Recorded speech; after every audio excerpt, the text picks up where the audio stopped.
মানুহে মানুহক নাপাই চিনি, আই আই নেকি সোণৰ আসম খনি।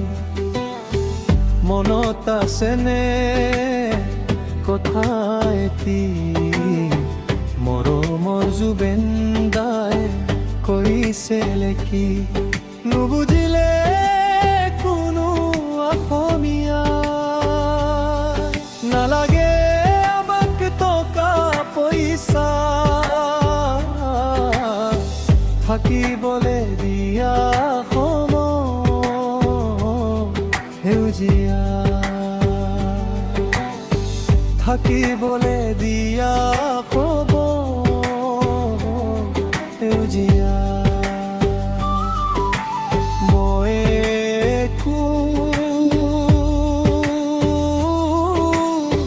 নুবুজো নাজানো, মই একো নুবুজো নাজানো।